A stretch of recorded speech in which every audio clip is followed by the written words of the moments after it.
077. Chill. It was hot and oppressive in the square outside the guild, with not even a breeze to stir the stagnant, swampy air. The sky was dim, the mid-afternoon sun blocked out by the storm that was raging on the other side of the barrier. The entire world outside was lost in snow. Occasional flashes of lightning indicated that this was another bout of thunder snow. However, the sound of the thunder didn't make it through. Nothing did, except light. Not heat, not sound, not air, nothing. The people passing through the square looked bedraggled and miserable, stripped down to light clothing, as if it was the middle of summer, not the onset of what looked to be a harsh winter. Rain sighed. He was sitting on the steps to the guild, having come here to catch up with Carten. The big man hadn't been anywhere to be seen. In a world without cell phones, finding people was difficult. Rain wasn't even sure what advice he could have given Carten had he found him. All he could do was hope that things between Carten and Velika didn't end with a shattered pelvis or a pissed-off citizen. From Carten's earlier comment about his type, Rain suspected that he'd be more than willing, but that didn't mean it was a good idea. He shook his head. Carten was the least of his problems. The guild was packed, the members having returned here en masse after the watch had stepped in to break up the argument between them and the nobles. To say that things were tense in there was a gross understatement. He'd come out here to get a break from the noise and stress. Rankin supported the citizen, and had a small group of followers. He was claiming that Velika had put him in charge of the guild, and he was trying to use that authority to badger the other members into completing Velika's requests. People were pretty pissed off by the lack of pay on top of the tax. As for the requests themselves, they had already been posted on the board by the time Rain had arrived, but he hadn't had a chance to look them over yet himself. There were too many people in the way. The argument inside was loud, circular, and had a significant risk of becoming violent in Rain's estimation. The Adventurers Guild attracted a certain kind of personality, one that did not respond well to being trapped in a cage and forced to do chores. Rain had retreated out here to give his mind a break, but seeing the sorry state of the city had only made his thoughts spiral lower. Things were holding together for now, but if something wasn't done, there could be trouble. The city was primed for a riot.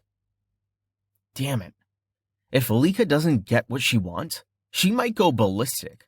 If Rankin tries to make the guild into her minions, then the guild will go ballistic. The nobles, the watch, the people cowering for their lives. He looked around the square and shook his head. Someone needs to do something. I need to do something. I have the power to help, so I'm going to use it. The city has to stay calm, or we're all fucked. It's time to stop holding back. He got to his feet and turned around, pushing the door to the guild back open. A few people looked over at his entrance, but quickly returned their attention to the main event.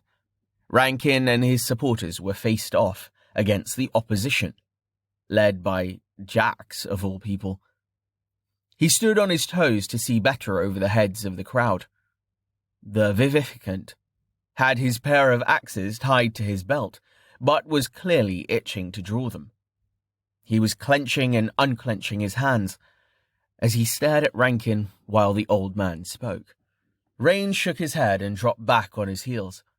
The majority of the guild was crowded around the two, leaving only a small open space around the board, where the new civil service quests had been posted.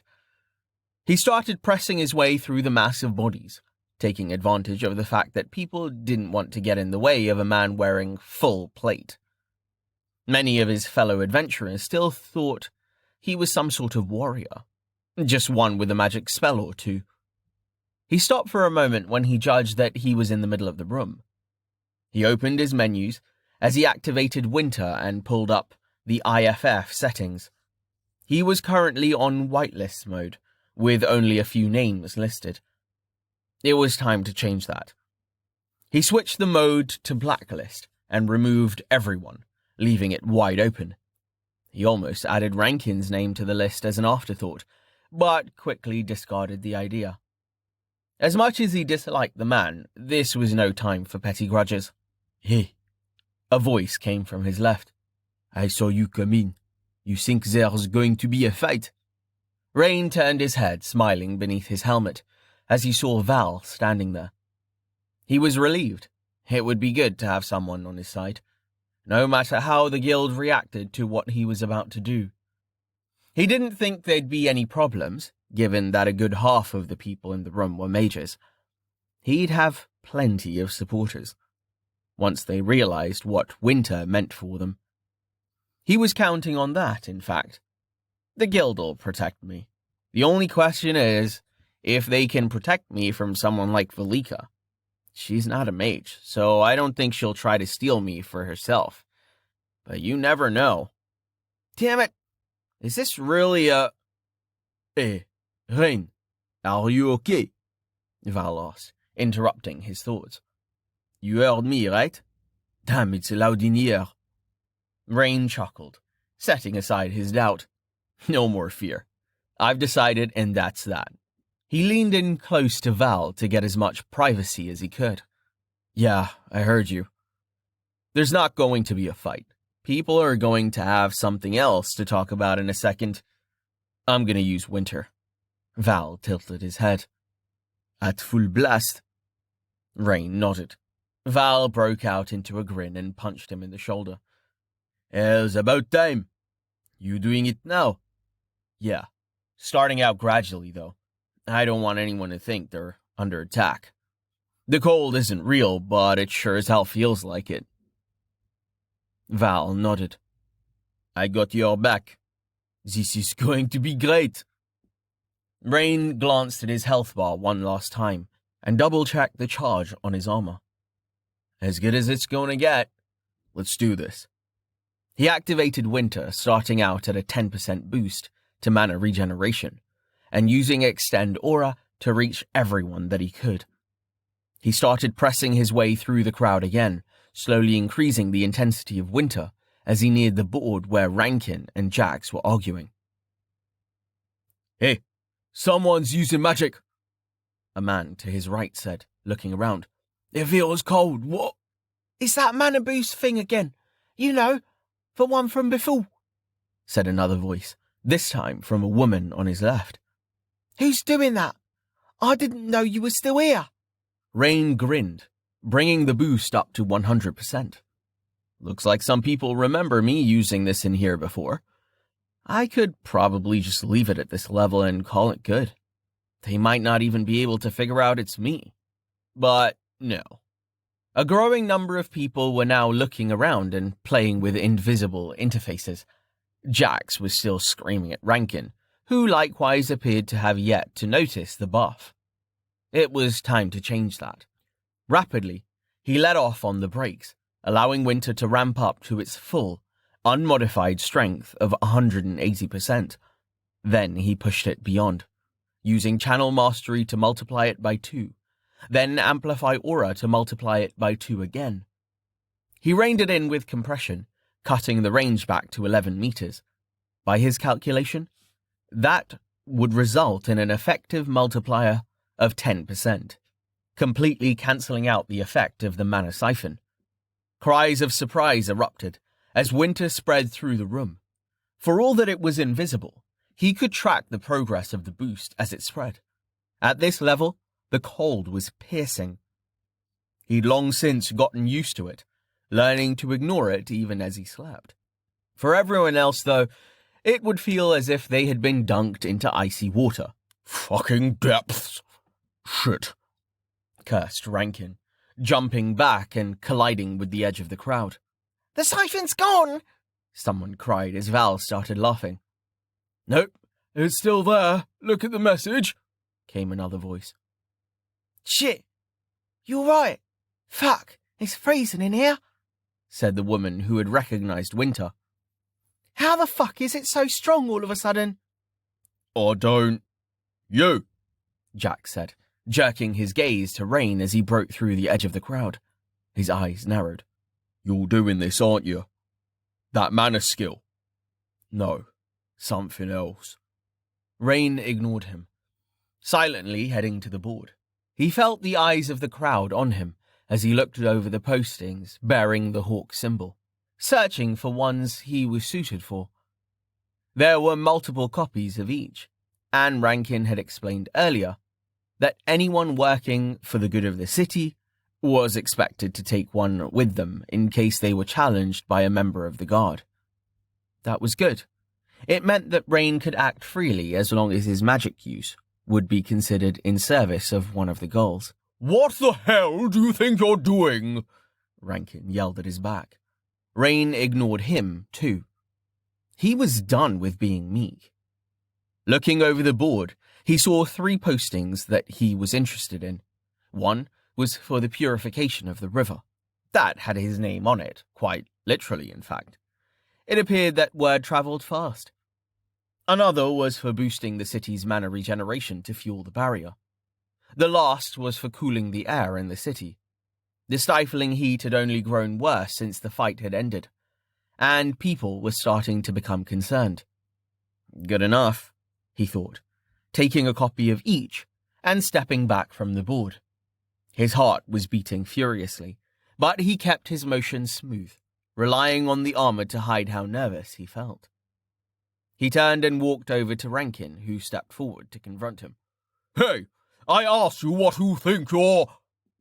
I'm taking these, Rain interrupted him, holding up the 3 papers. He was still mad at Rankin from before, but was in no mood to deal with him. He looked around, spotting Gus standing nearby. Can one of you please mark them down? If you're doing that for Citizen Sedanis' quest? If not, whatever. I've got the river one, obviously, plus the one about mana and the one for cooling the city. You can't order me around, Rankin shouted in his face. I'm in charge here. Me. I said I'd kick you out, and I will, you... Rain laughed loudly, interrupting him. He had to shut him down before he got going. You're telling me not to complete these quests? He waved the papers as he looked around the room. People had mostly fallen silent, watching him and staring at their interfaces in shock. He turned away from Rankin as the man spluttered, projecting as he addressed the crowd.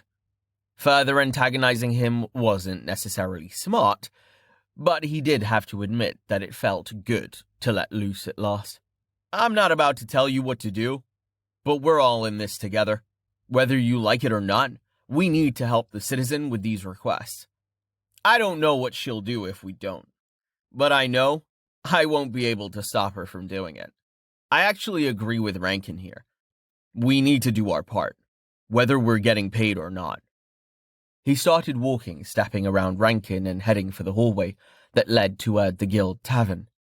The man looked less angry than before, but only slightly. People made way for him, some still in shock, others laughing or slapping him on the back as he pushed past. The response was generally positive, but there were also a few people looking at him with calculating eyes. He tried to ignore them, clearing his throat to speak again. I can help, so I will. I'm going to the tavern. I'll be there for a few hours, and I'll be using the skill the whole time. Technically, anyone who sticks around is helping with the mana quest. The sooner this barrier gets charged, the sooner the siphon will get turned off, and things will go back to a semblance of normality. What the fuck? Said Jack, staring after him. How the fuck did you make it so strong? Rain grinned. It felt good. No comment. Just to warn you, though, once I get there, I'm going to make it even stronger.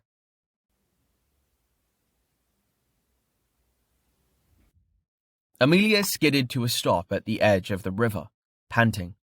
Snow was falling heavily, melting immediately upon touching her steaming skin. She'd been running for 3 days straight, with only a few minutes here and there to rest.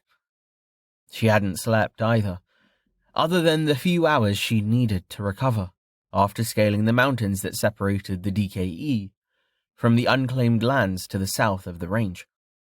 She hadn't been in any mood to pace herself, and had paid for it.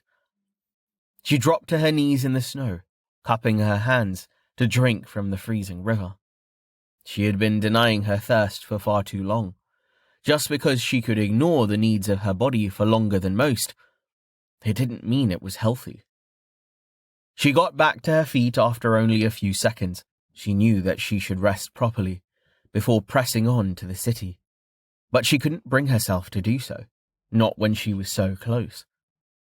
She started to walk, then picked up the pace as she returned to the road, leading south toward Fel Sedanis, at a jog that quickly turned into a sprint. Please, still be there. After 15 more minutes of silent running, a shape started to become visible in the distance. The snow was skating off the surface of an invisible dome of some kind. What the hell's? As she drew closer, she sighed in relief as she saw the city within the dome, slightly damaged, but still there. There was also a large camp to the east of the city, visible through the storm by the numerous campfires that were burning. Shit, the Empire? She slowed to a jog, then a stop, walking off the side of the road to take cover behind a large rock. Lightning flashed, followed by the sound of thunder a few seconds later. She peered at the camp, slowly relaxing as she took in the details. No, not the Empire. There aren't any banners. No tents either. This looks like some people got caught unprepared in the storm. It must be the watch. The dome, whatever it is, must be what's blocking off the teleportation platform. What the hell's is going on? She hesitated, trying to decide what to do next. No one in Jaro had known or been willing to tell her why. The connection to Fel Sedanis had disappeared. Best case, the DKE had sealed it. Worst case, the Empire had. She hadn't wanted to wait around to find out.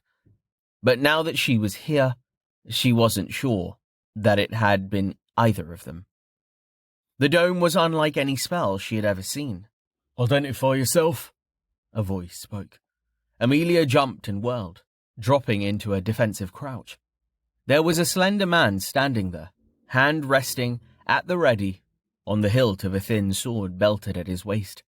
He relaxed his hand after a moment, releasing the sword and holding his palm out, facing her. Easy, don't attack. I'm not your enemy, Gilda. Amelia relaxed, mirroring the man. He had the silver plate of a watch sentinel hanging from his neck, and he'd clearly seen her own plate as well. He's good. I didn't even hear him. What's going on? She asked, motioning toward the dome. What happened to the city? The sentinel snorted. We got fucked is what happened. The DKE sealed it off somehow. I've never seen anything like it. We can't break through. Amelia ran a hand through her ragged hair, still breathing heavily from her run. Damn it! I hate being right. Which citizen? Westbridge. Now that was a fight to see. Here, come to our camp and I'll tell you all about it. You look ragged as all hells. Pardon my saying so. Where'd you come from anyway? Vestval? She shook her head. Jaro. Long way by foot, he said, starting to walk down the road. Come on, our patrol is just ahead. I had 'em hunker down when I spotted you. The bloody amateurs are louder than a herd of drunken goats. Amelia followed him, saying nothing, as they joined up with a group of 4 watch officers that came out at his call. True to his word, they were quite loud compared to the silent footsteps of the man. Idly, she noted that he was leaving no tracks in the snow. Calm down, kids. Just the Gilda, the sentinel said. Hey, Cobb, you got any trail bread? She looks half-starved. Yes, sir, said one of the men, removing a paper-wrapped bundle from a pocket in his cloak. Here you go, miss. He trailed off as he held the package out to her. Amelia, she said, taking the package gratefully and unwrapping it. She tore into the hard watch ration, devouring it in a few quick bites. She'd hardly had time to hunt during her run. Damn, another of the officers said, watching her. Doesn't that hurt your teeth? Those things are like rocks. Amelia laughed. You've never had a guild ration bar, have you? Trust me, that was soft by comparison. Right, let's go. If she really did come in from Jaro, she'll have been on the road for at least a week. Those mountains ain't exactly an easy climb. 3 days, Amelia said. Pardon? Said the watch sentinel. 3 days from Jaro. They wouldn't let me through the platform. The sentinel whistled. Now that is impressive. You see, men, that's why you shouldn't look down on... Ah! He jumped back as an arrow burrowed itself into the snow near his feet. Hey, Scarper, what the hell? Stop calling me a man, Tabbert, the female watch officer said, lowering her bow. And give me my arrow back. It's just a saying, the sentinel said, pulling the arrow from the snow. I know you're not a man, obviously. Foss would have ordered you flogged for insubordination. Your lucky arm's so friendly, and that he's trapped inside. Damn it, that's why I hate leading patrols. Amelia smiled. He seems okay for a sentinel. She shook her head. She had to stay on topic. Your camp, she said. Is Halgrave there? Any other members of the guild? A man in seamless plate armor and a black cape, or a mage in an orange robe. Maybe an Ozarian with a ponytail, or a big-bearded warrior with 2 shields. They're pretty distinctive. The sentinel shook his head. All adventurers are distinctive, but no. Algrave left for Southguard once he realised he couldn't batter his way through the barrier. Said he needed to contact the guild. As for the others, I haven't seen them. I know that Shields guy, bit of a troublemaker. Haven't seen him since the barrier went up, though. He looked at the officers trailing along behind them. Any of you goats seen anyone by that description? Goats? One of the men said. Tabbert grinned. Well, I can't call you men now, apparently, so stop bleating and answer the nice lady's question. Amelia snorted. Nice lady? Really? Never mind. I'm not sure I like this guy as much anymore. The officers looked to each other, then shook their heads. Her face hardened as her thoughts returned to the fate of her friends. She couldn't afford to be distracted by the oddness of this particular watch patrol. Message Tolhart. Message Rain. Message Jameis. Message Val. Hells. Message Carten. Damn. All out of range or blocked. I hope they're with Tolhart. Not trapped inside. I'll rest for a few hours, then go see if I can track them down in the forest. Tolhart wouldn't have stayed here, not with all these people so close by. She looked at the barrier. Don't do anything stupid, Rain and Val. You two in particular.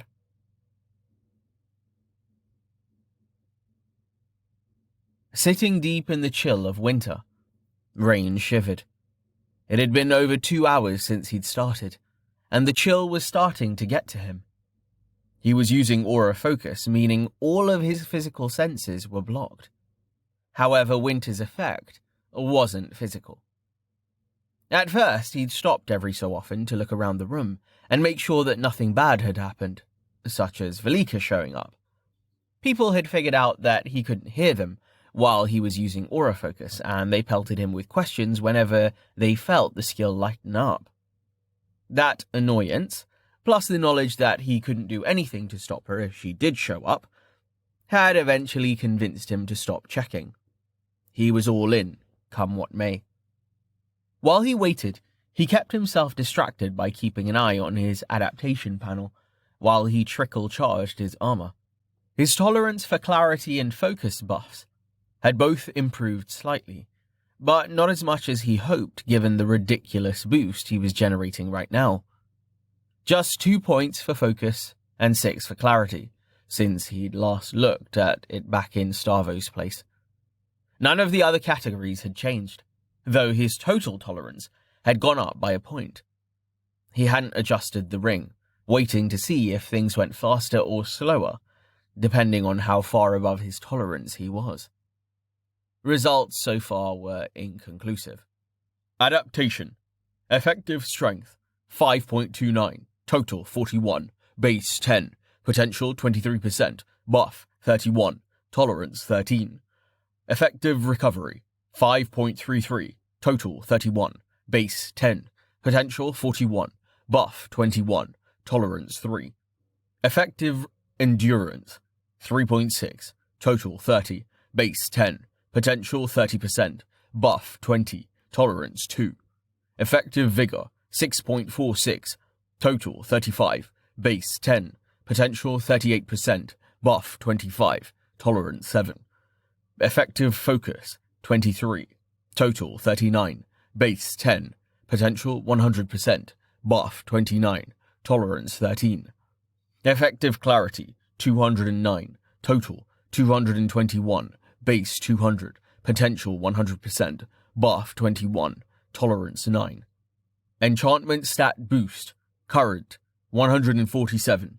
Tolerance, 128. Enchantment resistances. Current, 50. Tolerance, unknown. It looked like boosting his tolerance wasn't going to be a fast process. It wouldn't be too bad for focus and clarity, but the others were going to take longer. He didn't have any physical skills, so training and time were the only tools available to him. He was planning to start working out more regularly to attack the problem. While he'd been using Winter, he'd had the time to unlock some skill trees. He'd stopped at 10 unlocks, not wanting to strain himself after working so hard on the adaptation panel. They were different soul strain categories, and he was pretty sure he would have been fine to keep going based on how he felt, but he didn't want to borrow trouble. He kept himself busy by playing around with potential builds in his mind. One that had caught his fancy recently was something that he dubbed the pacifist. It was a shame that the pun only really worked in English. It was all about picking up as many passive skills as possible, with only a few actives for utility as well as some pre-combat self-buffs. He had no idea how viable it would be in practice, but on paper, it was putting out some impressive numbers at level 18. It was a lot more rounded than his own build, with good offensive and defensive, just a bit lacking in utility. Mana Striking was an odd passive that used mana to boost damage on any physical attack, armed or not. Combined with the multiplier from Strength of Arm, and a few other things, basic attacks ended up doing a few thousand damage, which was insane. He wasn't that sure of the numbers, just going by the damage of punching practice with Carten as the punching bag. Additionally, the build had great staying power. That was thanks to Mute, a skill which tripled all regeneration, health, stamina, and mana. It did this at the cost of temporarily sealing other active skills. He'd heard about Mute a while ago, but as nice as getting another regen multiplier would be, it wasn't compatible with auras. Winter was better after all the boosts he had, but it wasn't surprising that most people went for Mute for recovery between fights. It was a great skill, assuming they were willing to spend the points to unlock the prerequisites. The so-called pacifist would be able to keep it going constantly, as it didn't affect passive skills. He'd only need to lower it to recast buffs. Rain shivered again as he looked at the build he'd outlined in his mind. This would trash me in a one-on-one, even with my armor. I wouldn't have a chance. But imagine if I had one on my team. Velocity alone would be massive, but if I also had Prismatic Intent with precision, acuity, and the Imperial auras, woof, Crazy. He closed out the dozens of open windows with a frown. I need to see if I can get tab browsing working. Things are getting a little cluttered. It took a moment to clear his mind. The gamble of revealing Winter appeared to have not backfired. No one had bothered him since he'd made it clear he wasn't going to respond to any more questions. Still, he wanted to be in good condition in case things got dramatic. To that end, it was time to drop the skill. He felt perfectly fine apart from the cold, but he was conscious that using Winter when he was past his tolerance was what had made him go fruit loopy before. He hadn't boosted himself that high, obviously, but he didn't want to push it much further. As his senses faded back in, he gasped. The room was freezing. His shivers had been his body's way of telling him about the cold that he couldn't feel on his skin thanks to aura focus. That thought was pushed aside by his recognition of the woman seated across the table from him, her face even colder than the air. "Well, what are we going to do with you?" asked Sentinel Lamida mildly, her voice fogging the frigid air. Rain's eyes darted around the room frantically, looking for support. There were plenty of metal plates to be seen, silver ones, bearing the shield emblem of the watch. Crap.